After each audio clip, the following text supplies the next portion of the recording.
Hi friends, welcome back. तो आज का हमारा वीडियो है बिहार चुनाव रिजल्ट देख अखिलेश यादव ने नेहा सिंह राठौर जैसी चमचियों को छोड़ दिया। चलते हैं, शुरू करते हैं। मैं अपने कलाकारों से कहूंगा, कोई ऐसा बिहार वाला गाना मत बना देना। और हम अपने प्रेस के साथियों से कहेंगे कि कोई गाना कैसा बनाए हमारा मत बता देना। एआई जमाना है, तुरंत बन जाता है गाना। लेकिन मियाँ जी, बिहार में तो कोई एआई गाना नहीं था। वहाँ तो सब के सब आरजेडी के जादूवादी लवर थे। लेकिन आपका ये डर या वहाँ से सीखे जो हो, ये डर अच्छा लगा। लेकिन आपके डर से क्या होगा जब तक आपके बैल बुद्धि गायक नहीं डरेंगे, क्योंकि वो तो गाना बनाते रहेंगे आपके वाहवाही में और जातियों को भड़काते रहेंगे। और रिजल्ट के बाद पता चलेगा कि जैसे लुटिया भटूरे का डुबाया, वैसे आपका भी नाक कटवा देंगे। देखिए, मैं तो ये कहती हूँ कि अगर पुलिस जो है मुझे गिरफ्तार कर लेती है, मुझे सूली पे चढ़ा देती है, मेरा इनकाउंटर कर देती है, तो मैं क्या करूँगी? अरे मैं कौन हूँ? मैं कुछ नहीं कर पाऊंगी। गोली मार देगी, मर जाऊंगी। सूली पे चढ़ा देगी, लटक जाऊंगी। मैं क्या कर सकती हूँ? आप लोग भी देखते रहिएगा। आप लोग खबरें चलाइएगा, नेहा सिंह राठौर को सूली पे लटकाया गया। अरे बसंती, नहीं लटकते रहे हर जगह। तेरे को तो बस लटकना लटकना लटकना, ऐसा नहीं है। बाबा जी तेरे गाने के लिए तुझे कुछ नहीं करेंगे, तब तक तो बिल्कुल नहीं करेंगे जब तक 2027 का चुनाव नहीं हो जाता, क्योंकि गाना तो तू ही बनाएगी। और कैरियर जब तक नहीं खा जाएगी अपने भैया की, तब तक कुछ नहीं होगा। और बाकी गाना बनाना, पॉलिटिकल लोगों को एक्सपोज करना, उनके ऊपर टिप्पणी करना, वो अलग चीज़ है। लेकिन देश के खिलाफ साजिश, देश को नीचा दिखाने के लिए बोलना और उस बयान को और के देश जैसा यूज करे, ये तो नहीं बर्दाश्त किया जाएगा। आपने अपना एसआईआर फॉर्म भर दिया? नहीं करूँगी। एसआईआर को आपने नहीं करूँगी। क्यों क्यों करना चाहिए मुझे? नागरिकता की मैं तो नागरिक हूँ ना, मेरे पास तमाम दस्तावेज होते हैं। एसआईआर मुझे क्यों कर रहा है? पल्लवी मैडम, आपको भी पता है कि एसआईआर से कोनो नागरिकता साबित नहीं होती है। एसआईआर तो सिर्फ स्पेशल रिवीजन है वोटर लिस्ट का। आपको भी पता है, सब कुछ पता है, लेकिन आप समाजवादी में हो तो कैसे आसानी से बोल। देखिए, लीडर्स बन जाते हैं, इनको लगता है बड़े ब्रिलियंट हैं। चक्कर ये पूछने वाले में दम नहीं होता, वरना कोई ज़बरदस्त पूछ सकता है। डॉक्यूमेंट्स है तो क्या करें, फेक हो सकते हैं डॉक्यूमेंट। आप सबमिट करिए वेरिफिकेशन के लिए। मेरे पास डॉक्यूमेंट, जैसे लेडी बोली थी, मैं डॉक्यूमेंट है, ठीक है, फेक हो गए। हाउ डू आई नो कि सही डॉक्यूमेंट है? फेक हो सकता है। जब तक हम देखेंगे, गवर्नमेंट जब तक देखेंगे नहीं, वी डोंट नो। अगर बोले हाँ मुझे पता डॉक्यूमेंट पड़े हैं, तो आगे वाले को आंसर करना चाहिए था, मुझे क्या पता फेक हो भाई। वेरीफाई कराओ, जो रूल है वेरीफाई कराओ, पता चलेगा तुम हो या नहीं हो। That's how it should be the answer.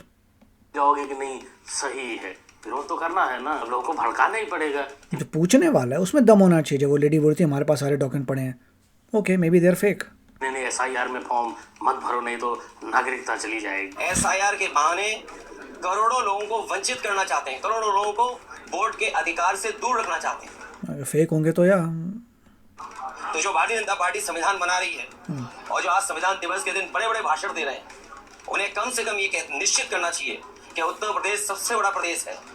यहाँ पर करोड़ों की संख्या में लोगों के वोट काटने की साजिश, षड्यंत्र और अधिकारियों के माध्यम से हो रहा है। अधिकारी जो लगाए गए हैं वो सोच समझ करके लगाए गए हैं, जाति के आधार पर लगाए गए हैं। ये बात मैं इतनी जिम्मेदारी के साथ कह रहा हूँ। मियाँ जी, इतनी है मेहनत, अगर आप जिनका वोट कट रहा है, जिनका कागज नहीं मिल रहा है, उनका कागज ढूंढने में लगा दो, उनका मदद कर दो, तो शायद ये रोने की जरूरत नहीं पड़ेगी।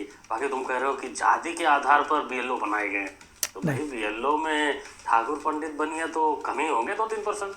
आगे तो सब अदर जाति के होंगे। वो आपके जो पीडीए में आते हैं, वो लोग तुम्हारा वोट कैसे काट रहे हैं? और सबसे बड़ी बात कि जिन 1 करोड़ लोगों का कटेगा वोट, वो तुम्हारे वोटर हैं, ये कौन साबित करेगा? वो तो मायावती को भी, ओवैसी को भी वोट कर सकते हैं ना। तो अखिलेश जी कह रहे हैं और भी विपक्ष पार्टी कह रही है, अगर तो और भी प्रूफ चाहिए तो हम और भी दिखाने को तैयार हैं। हम प्योर हिंदुस्तानी हैं। हमसे अगर तो 100 साल तक का भी रिकॉर्ड मांगे हम वो भी देंगे। देखो जी, हाँ, मौलाना साहब सारे कागज दिखाने को तैयार हैं, जो कि उतना जरूरत भी नहीं, ठीक है, लेकिन तैयार हैं। लेकिन मियाँ भाई को पता नहीं कौन सी तकलीफ है, कहीं वो ममता बानो वाली वही तो नहीं। अब 27 में यूपी का चुनाव है, अखिलेश जी जीतेंगे हारेंगे? अब आओ असली वाले। अखिलेश जी जिस मुद्दे से काम कर रहे हैं, बिहार का सीधा बताओ हमको जैसे ममता हम सीधे बता रहे सीधे 27 हार जाएंगे अखिलेश जी। लगता है भोजा अंकल को यहाँ से बड़े गड़बड़ लोग हैं बड़े। तो भी रिजेक्ट कर दिया गया है कि नहीं इन्हें टिकट की उम्मीद नहीं है, क्योंकि एक जगह टिकट लेके तो इन्होंने बंटाधार कर ही दिया। इसलिए अभी से काम पर लग गए हैं कि 27 में अखिलेश नहीं आएंगे, जो आएंगे वहाँ से शायद टिकट मिल जाए। अरे ये जिसके साथ रहते हैं उसको भगवान बना देते हैं। कृष्ण के अवतार खुखुरी सेठ को यही तो बताए थे। लेकिन आज की स्थिति ये है कि हम आपके हैं कौन? अब आजीवन आपके ही रहोगे, आपके ही रहे, आपके ही रहे। आजीवन। आज एक तो सोशल मीडिया बहुत अभी पुराना वाला सब निकालते, ये भी निकालेंगे लोग, फिर ना हो कि हम आपके हैं कौन। अरे नहीं, कोई मतलब ही नहीं। Wake up to reality. आपके अभी भी है। अब तो हमसे ये सवाल ज्यादा अच्छा होगा कि हम आपके हैं कौन, कि हम आपके हैं कौन। सागर अपने माय गॉड, क्या पलटी मारते हैं। There is no character actually in people. औकात। जन समर्थन देख लिया ना। तो लगता है कि उसी टाइप का जनजी आंदोलन जो अभी नेपाल में हुआ, यहाँ पे हमारे देश में हो सकता है। होगा होगा होगा, आप देख लीजिएगा। भविष्यवाणी है, 2025-26 की भविष्यवाणी है। जो चीज हम लोगों ने जीवन में कभी नहीं देखी, वो चीज आज अब हमको देखने मिलेगी। और आने वाला समय ऐसा होगा कि चुपचाप कुछ देखने को नहीं मिलेगा। अब घर में बैठना पड़ जाएगा। जस्ट बिकॉज किसी ने कॉस्ट्यूम ऐसा पहना है doesn't mean they become more knowledgeable. उसके लिए आपको उनका टेस्ट लेना पड़ेगा। आपकी भविष्यवाणी तो मुझे भी डराने लग गई कि चुपचाप घर में बैठकर देखना पड़ेगा। इनकी भविष्यवाणी क्यों लेने गई थी भाई? तो सरकार भी जानती है, मोदी जी भी जानते हैं। जिसको इतना सब कुछ पहनना पड़ रहा है, इतना सब कुछ करना पड़ रहा है, मेकअप टू इम्प्रेस अदर्स, उसे पता चलता है they don't have much right. You can just impress anybody with your thoughts. अगर आपको इतना सब कुछ लगा के जाना पड़ रहा है then it's very difficult for you to impress people. यही नज़र आ रहा है मुझे तो कि भारतवर्ष में भी अब इतना सब कुछ लगाना पड़ रहा है, then people want to listen right. इतना होना ही होना चाहिए आपको। भी जन सलाह उमड़ा जी, तो सरकार गिर जाएगी। कौन हो आप भाई साहब की बहन वही तो, जी जो नेपाल जैसा भारत को बनाना नथिंग विल हैपन। उनको बोलिए इनकी एजुकेशन कितनी है, क्लैरिफाई करें थोड़ी। चाहते हो, चाहती हो, तो एक हिसाब से देखा जाए तो सीधा सीधा भड़काने वाली बात है, धमकी देने वाली बात है। राइट। एस्ट्रोलॉजी के नाम पर तो कहेंगे कि ये सपना तुम्हारा। जिसको इतने सारा कॉस्ट्यूम पहनना पड़ रहा है, इतने सारा मेकअप करना पड़ा है, इतने सारी मालाएं पहनने पड़ रही हैं जस्ट टू सीम इम्प्रेसिव, उसका फिर क्या होगा लाइफ में? सपना ही रहेगा। और ये एस्ट्रोलॉजी जो तुम भविष्यवाणी कर रहे हो वो सपने में ही रहेगा। बाकी हम तो कहेंगे इन सब झंझट से दूर रहो और अपने मेकअप आर्टिस्ट का सैलरी समय से दिया करो। नहीं तो सबसे पहले विद्रोह वही करेगा। इस बार इलेक्शन में कुछ नहीं हुआ है मेरे दोस्त। अगला इलेक्शन में देखिएगा, जब योगी जी जो आएंगे ना तो पीएम बनेंगे। पूरी दुनिया में फैला दीजिए इस बात को, और मुसलमान होकर साथ देंगे। वो तो ऑलरेडी बन चुके हैं। किसकी बात कर रहे हैं? योगी जी को। अरे मौलाना ऐसा बोल के काहे को पीएम की बात करो। हो पीएम की? ओके ओके, लोगों को डरा रहे हो। पीएम की वी डोंट नो। आगे के बीजेपी ने बताया नहीं व्हाट्स गोना हैपन। पहले से ही पड़ी पड़ी कहीं ऐसा ना हो कि उन लोगों को कहना पड़े नहीं मोदी जी अच्छा है, मोदी जी अच्छे हैं, मोदी जी को ही रहना चाहिए, योगी को नहीं आना चाहिए। वैसे भी योगी 27 में सीएम बनने के बाद ही जो होगा सो होगा।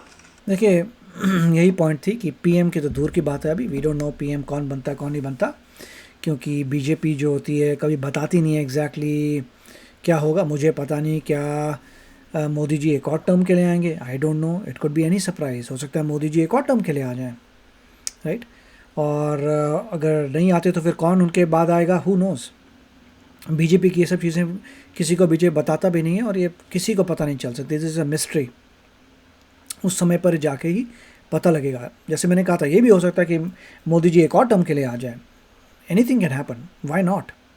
तो एनी हाउ अच्छा वीडियो था, काफ़ी सारी चीज़ें इन्होंने कवर की हैं और मैंने सारे अपने थॉट्स वहीं बोल दिए थे। एक किसी बंदे ने मेकअप किया हुआ था, दैट इज़ अनफॉर्चुनेट। यहाँ पे एक क्वेश्चन पूछ रही है बंदी से जो चौधरी बन के बोल रही है, पर उसके पूछने वाले के पास अच्छे क्वेश्चंस नहीं थे, वरना आप इजीली चैलेंज कर सकते हैं इन लोगों को कि अगर कागजात हैं उससे क्या फ़र्क पड़ता है, दे कुड बी फेक। यही तो चेक करेगा SIR। तो आप बताइए आपके क्या विचार हैं। मिलेंगे अगले वीडियो में। Take care, bye bye.